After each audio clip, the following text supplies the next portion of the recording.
Notre prochain invité, on a eu l'occasion récemment, Marie-Ève avait rencontré M. Moussette pour justement parler de ce grand événement qui s'est déroulé lundi après-midi. Alors, il nous fait plaisir d'être avec nous cette fois-ci pour faire le bilan un peu de cette éclipse solaire dont on a tant parlé. Alors, c'est M. Philippe Moussette qui est président du club d'astronomie Vega de Cap-Rouge. Bonjour, Philippe. Bonjour. Vous allez bien? Oui, super. Bon, dites-moi, comment un président d'un club d'astronomie vit un événement comme hier, comme lundi après-midi, cette éclipse solaire? Ah, c'est sûr que c'est un événement là d'une vie.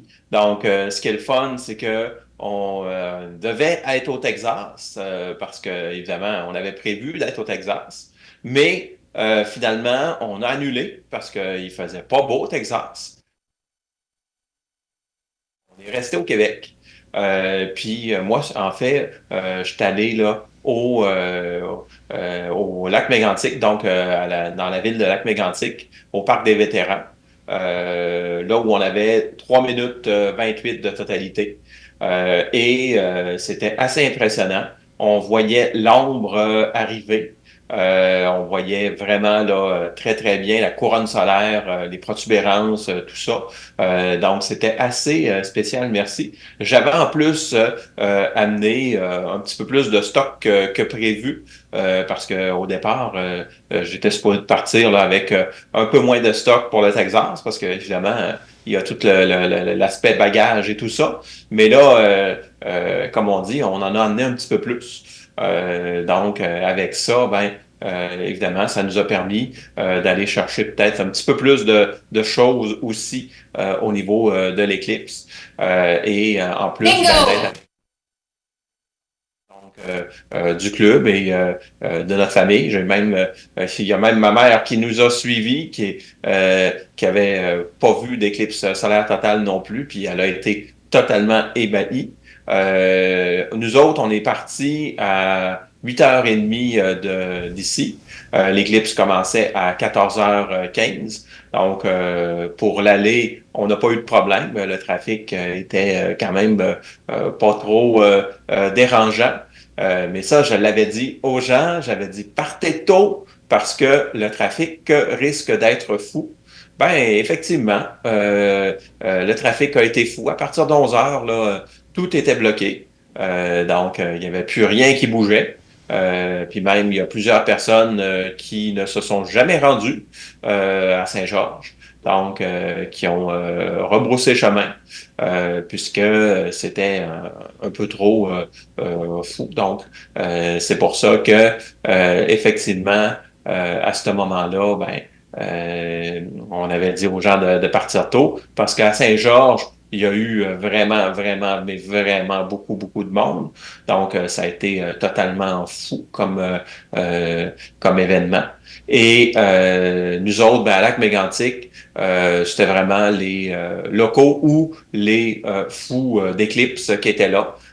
Parce que, évidemment, entre 2 minutes 30 et 3 minutes 28, c'est effectivement les gens qui veulent vraiment voir cette éclipse-là et la photographier qui étaient là. Donc, il y avait beaucoup d'instruments d'astronomie, là, des télescopes, des lentilles photographiques, etc., pour immortaliser là, cette éclipse-là. Philippe, qu'est-ce que vous retenez? Comme un friand d'astronomie, là, qu'est-ce que vous retenez de cet événement-là? Est-ce qu'il y avait de quoi de particulier pour... C'est parce sûr qu'on que c'est pas de c'était quoi qu'on voit quelque tous chose de les jours. particulier parce que c'était au Québec. Donc, puis en plus, au niveau du Québec, on a eu on a eu vraiment la plus belle, le plus beau temps. Donc, c'est quand même assez exceptionnel de voir là, de voir là que au Mexique, au Texas, il fait pas beau, qui étaient supposées être les deux places les plus belles. Après ça, en Arkansas non plus, il fait pas beau. Donc, tu sais, les places où il devait faire beau, finalement, il fait pas beau. Puis, nous autres, au Québec, on voit la totalité. On voit l'éclipse solaire. Donc, c'est assez exceptionnel de voir ça, là, puis d'avoir autant là, autant de cet événement-là, puis que on fasse ça aussi avec notre monde, donc au Québec. Donc, ça, c'était ce qui était le plus spécial en tant que tel. Et sincèrement, les événements ont fonctionné. Il y avait du monde partout. Donc, pour l'observer tout le long de la bande de totalité, il y avait du monde partout. Même, il y avait des Américains qui étaient traversés au Canada. C'est ça. Fait que, effectivement, là, ça a été tout un événement. Puis je sais qu'à Montréal aussi, au Parc Jean-Drapeau, là, il y avait énormément de monde. Donc, c'était totalement fou. Et c'était vraiment un événement, là, comme on dit, là, à voir. Et la prochaine dans le monde, 12 août 2026 en Espagne. Donc, ça, c'est sûr que de ce côté-là, on va aller la voir aussi.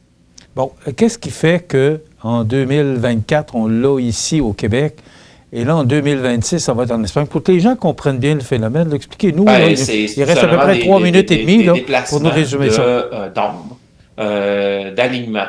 Donc, exemple, c'est un nœud d'éclipse qu'on appelle, là. Puis aussi, en 2024 puis 2026, il y a d'autres éclipses solaires. Cependant, elles ne sont pas totales.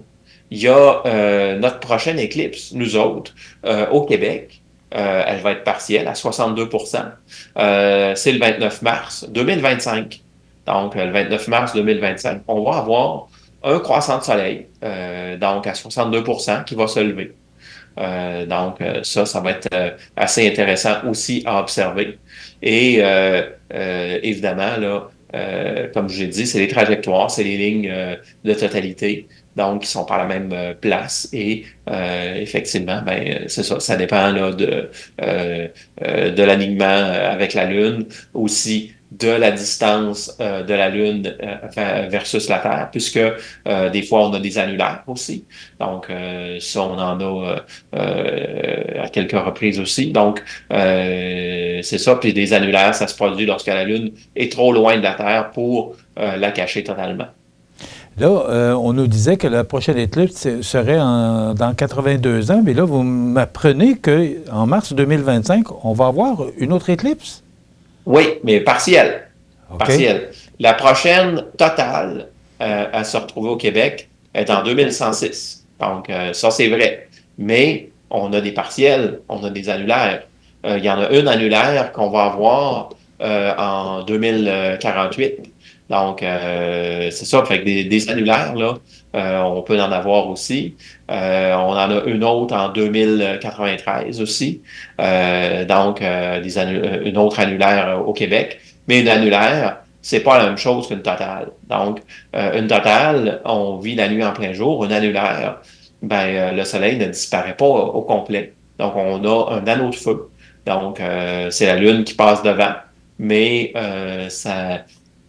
Évidemment, ce qui se produit, c'est que la Lune ne cachera pas au complet le Soleil, donc la clarté va perdurer et il fera pas nuit en plein jour, etc. Donc, une éclipse annulaire, c'est pas la même chose qu'une éclipse totale. OK. Et en 1972, rapidement, c'était une éclipse totale, la dernière éclipse? Oui, exactement. Dans le bout de Capcha, la Gaspésie, la Côte-Nord, etc. 1963, c'était la région de Bécancour. C'est ça. Fait que c'était dans ces régions-là là, que il y avait là, effectivement là, l'éclipse solaire là, totale. Donc, ça, c'est les deux dernières qui ont eu lieu au Québec. Puis là, la prochaine est en 2106. Philippe Moussette, président du Club d'astronomie Vega de Cap-Rouge, merci d'avoir été avec nous et de nous faire un peu le bilan de cet événement un peu rare. Oui. Merci. Bonne journée. Merci.